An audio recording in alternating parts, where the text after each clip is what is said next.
4. Jadi pada kesempatan kali ini saya akan membuat eksperimen yaitu tentang larutan elektrolit dan larutan non-elektrolit. Sebelum saya melakukan eksperimen, saya akan memberitahukan apa itu larutan elektrolit dan larutan non-elektrolit. Yang pertama, larutan elektrolit. Larutan elektrolit itu merupakan larutan yang mana larutan itu dapat mengantarkan daya arus listrik, sedangkan larutan non-elektrolit adalah larutan yang tidak dapat mengantarkan daya listrik. Kemudian larutan elektrolit itu terbagi menjadi dua, yaitu larutan elektrolit kuat dan larutan elektrolit lemah. Larutan elektrolit kuat biasanya memiliki daya hantar yang tinggi, sedangkan konsentrasinya relatif kecil. Sedangkan larutan elektrolit lemah biasanya memiliki daya hantar yang rendah, namun konsentrasinya lebih besar. Baiklah, langsung saja kita ke eksperimennya, yaitu untuk membuktikan apa saja larutan elektrolit dan larutan non-elektrolit, yaitu kita menggunakan dengan cara teknik lampu. Yang pertama, satu buah lakban. Yang kedua, gunting. Yang ketiga, 2 buah baterai besar. Yang keempat, 1 buah kabel berukuran 20 cm. Yang kelima, 1 buah kabel berukuran 30 cm. Yang keenam, 1 buah kabel berukuran 40 cm. Yang ketujuh, 1 buah lampu kecil. Yang kedelapan, beberapa larutan yang akan diuji. Dan barang yang terakhir, 2 buah paku. Langsung saja kita masuk ke dalam cara pembuatan eksperimennya. Yang pertama kita rekatkan 2 buah baterai besar ini menggunakan lakban.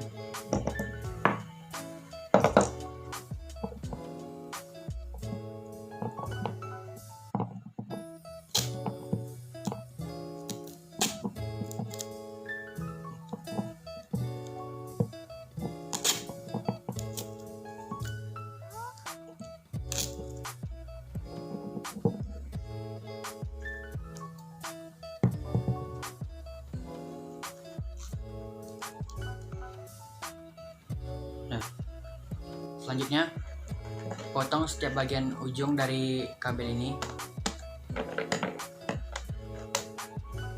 Setelah bagian ujung kabel dipotong, kemudian ambil kabel berukuran 20 cm dan tempelkan pada salah satu bagian kutubnya.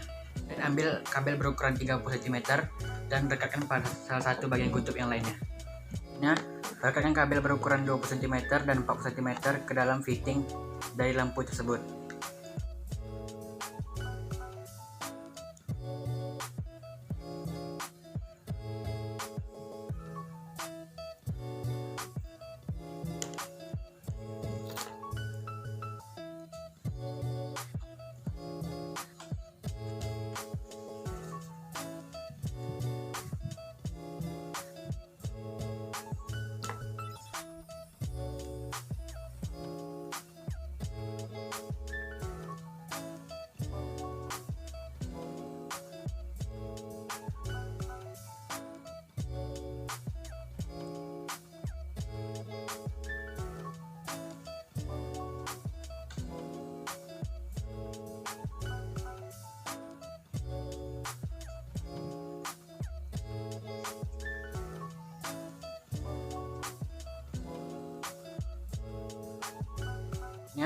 Rekatkan paku kepada sisa dari ujung-ujung tali tersebut.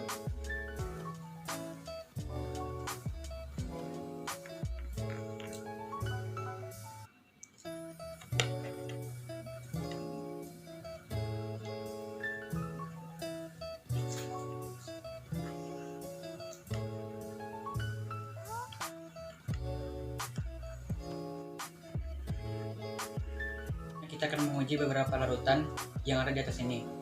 Pertama, kita akan melakukan eksperimen menggunakan sabun cuci piring.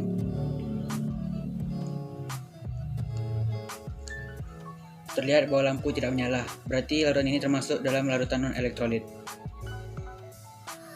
Dan yang kedua, kita akan melakukan eksperimen menggunakan larutan deterjen bubuk. Terlihat jelas bahwa lampu tidak menyala dan terdapat sedikit gelembung di larutan ini, berarti ini termasuk ke dalam larutan non-elektrolit. Nah, kita akan melakukan eksperimen menggunakan sampo.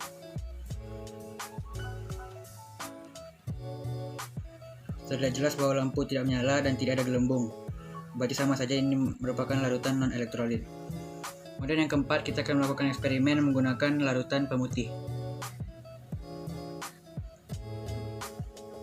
Terlihat jelas bahwa lampu tidak menyala dan tidak ada gelembung sama sekali. Berarti ini merupakan larutan non-elektrolit. Yang kelima, kita akan menggunakan larutan harum sari.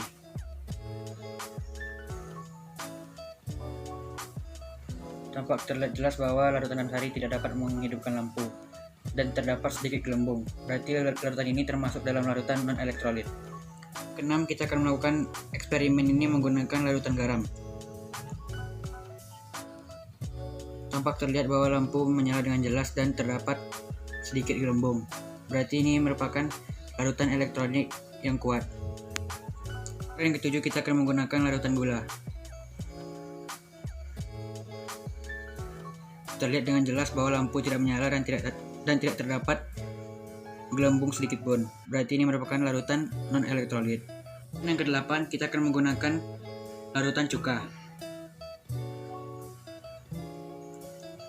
Tampak terlihat bahwa larutan cuka tidak dapat membuat lampu hidup dan tidak terdapat gelembung. Berarti ini merupakan larutan non-elektrolit.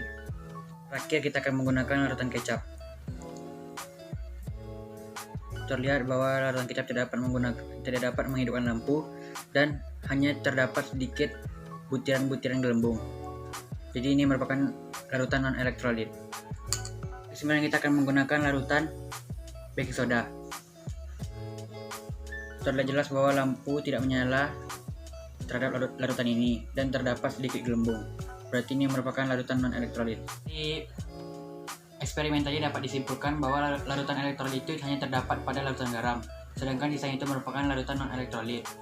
Tapi sebenarnya yang terjadi itu, cuka itu juga termasuk dalam larutan elektrolit. Tapi karena cuka itu dilarutkan dengan air, jadi mungkin kadar cukanya lebih sedikit daripada cuka yang sebenarnya, karena cuka itu merupakan asam ebonat.